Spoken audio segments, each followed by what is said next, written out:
Allez, salut à tous, on se retrouve pour la vidéo du dimanche. Comme d'hab, un petit tour de mon élevage. On va commencer, comme d'habitude, par les Messor Barbarus, en pleine activité. Bon, elles étaient au noir, donc je viens de les réveiller en allumant la lumière.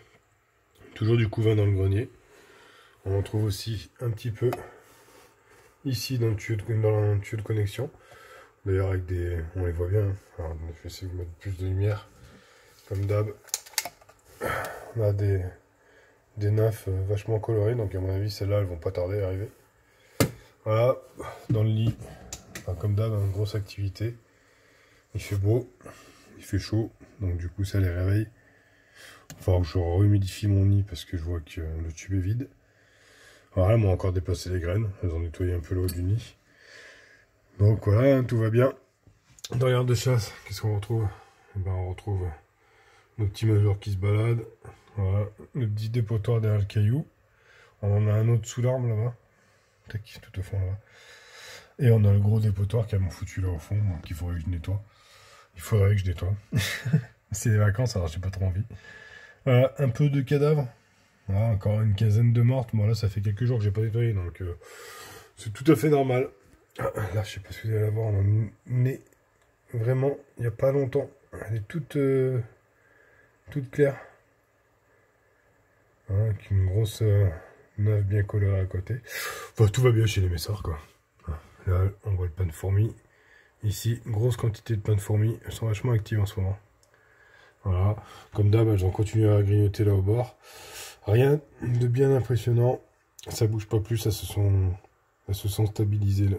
Donc on va voir pourquoi. Là, il y a encore un petit peu du décès. Je sais pas. Il va y avoir une nouveauté sur ce nid-là. Je vous en parle juste après. On va regarder... qu'est-ce qu'on va regarder? On va regarder ma Messor Structor. Ma Messor Structor qui est en tube. Voilà, elle a changé. Il y a quelques ouvrières. Je suis fait une aire de chasse en fait. Voilà, une petite aire de chasse. J'ai mis un bout de comme ça pour fermer parce que je veux pas qu'elle se barre. Dès que j'ai mis l'aire de chasse en place, attendez, où mon doigt, il est là. Ici, là, le coton était tout noir et tout dégueulasse.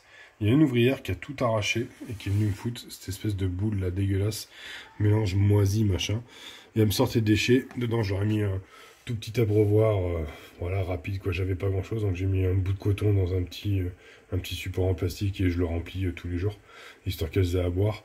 Elles ont commencé à me sortir des déchets. Je leur ai remis des graines fraîches.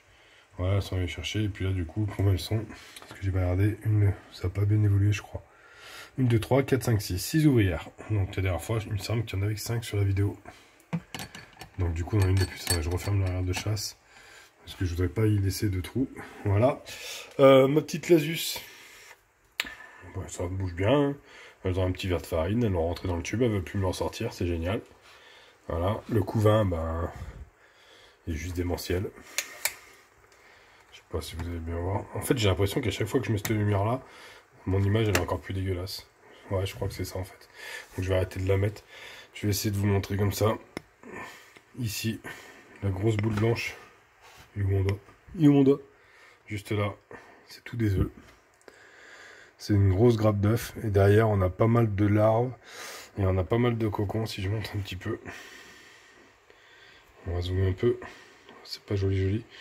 Ouais, voilà, quoi, ça marche bien. D'ailleurs, madame est en position de ponte.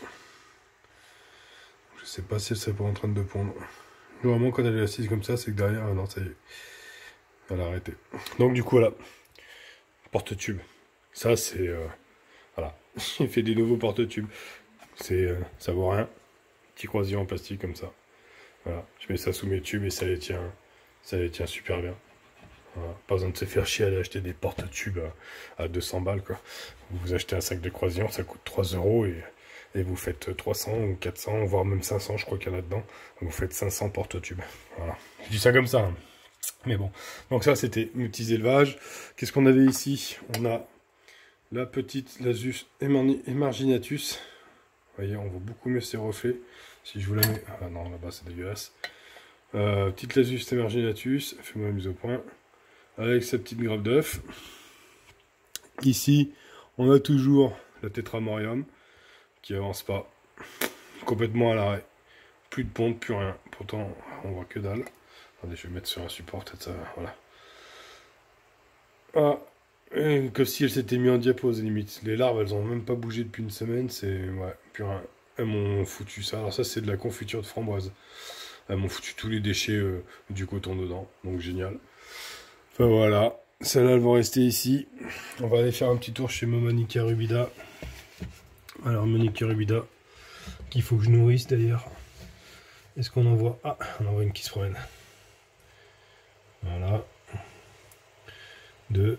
Alors, en bas, à côté de l'ouvrière A3, à côté, juste en dessous, il y a des cadavres, mais ça, c'est les cadavres de la dernière fois. Il y a 3 cadavres d'ouvrières.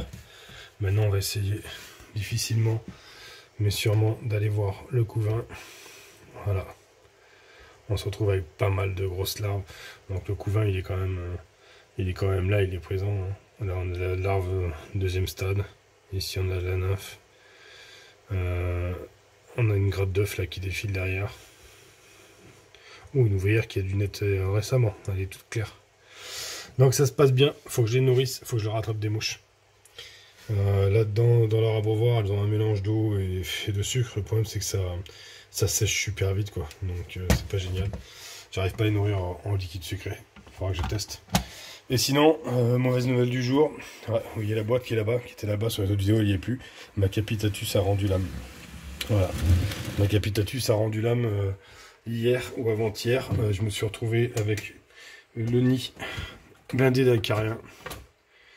Cette mousse-là, qui servait à l'hydrométrie du nid, qui n'est pas la même que celle que j'ai dans ce nid-là. C'est une autre mousse toute chelou. Elle a moisi. Elle a moisi, en fait, elle était comme ça, mais elle touchait là dans l'angle, dans le virage, là, elle touchait pas le nid. Elle était plus pliée comme ça. Et cet endroit-là, en fait, a moisi. Et à cet endroit-là, j'ai trouvé des acariens. Et ainsi dans le nid, et patins, et couffins, et sur ma reine. Donc voilà, j'étais bien content. Donc elle a fini par mourir. Résultat, j'ai transformé le nid. Je vais vous montrer ça. Attendez, parce que du coup, c'est une... J'ai pas fini, donc je suis en train. Donc j'ai démonté complètement mon nid pour garder que la partie comme ça. Bon là il est entièrement dévissé.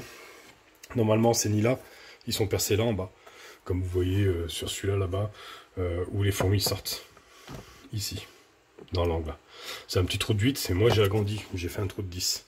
Et surtout ce que j'ai fait c'est qu'à l'opposé en haut ici je vais percer un trou de 10 mm. Donc je pense que, bah déjà faut que j'achète du raccord 10 mm parce que j'en ai plus. Je pense que ce nid, je vais venir le foutre ici, là. Je sais pas comment. Avec un raccord ici qui ira dans ce nid-là en haut et le raccord d'en bas qui ira à mon grenier. Et ce qui va me permettre d'avoir juste le nid. Alors il faut que je le visse parce que là il n'est pas vissé. Juste le nid en plus. Maintenant, pour le système d'humidification, je pense que je vais plutôt utiliser ça là. La mousse oasis. Parce que l'autre, elle a moisi, ça m'a un peu gonflé. Voilà, j'ai de la mousse oasis verte comme ça. Hop. Enfin, mousse florale, quoi. Truc, voilà. Je vais essayer d'en découper une lamelle. Ou mieux, époudrer une lamelle et remplir ça de mousse oasis. Et comme il y a un petit trou ici, là, juste au bout de mon doigt, et puis il y en aura un gros en bas, je pourrais quand même humidifier, moi, directement avec une seringue ou un truc comme ça. Ça m'évite de remonter tout leur système à eux, comme ça là. Normalement devant il y a ça, voilà. Il y a ça et on va poser le tube au fond. Voilà, donc je pense que ça sera le futur projet. Je vais aller acheter des bouts de tubes. Bon, pour l'instant mes messors, elles n'en ont pas spécialement besoin non plus. Il leur reste un petit peu de place quand même. On voit bien que là-haut le nid est pas plein. C'est vrai qu'elle squatte beaucoup en ce moment dans le grenier. Alors est-ce qu'il y a un nid au milieu, ça va leur plaire, ça leur permettra. Alors là oui effectivement, j'ai vu commentaire où il fallait éviter les nids entre les aires de chasse entre les nids, et effectivement celui-ci a son aire de chasse, donc en fait il aurait presque fallu que je fasse le même sort que celui-là là.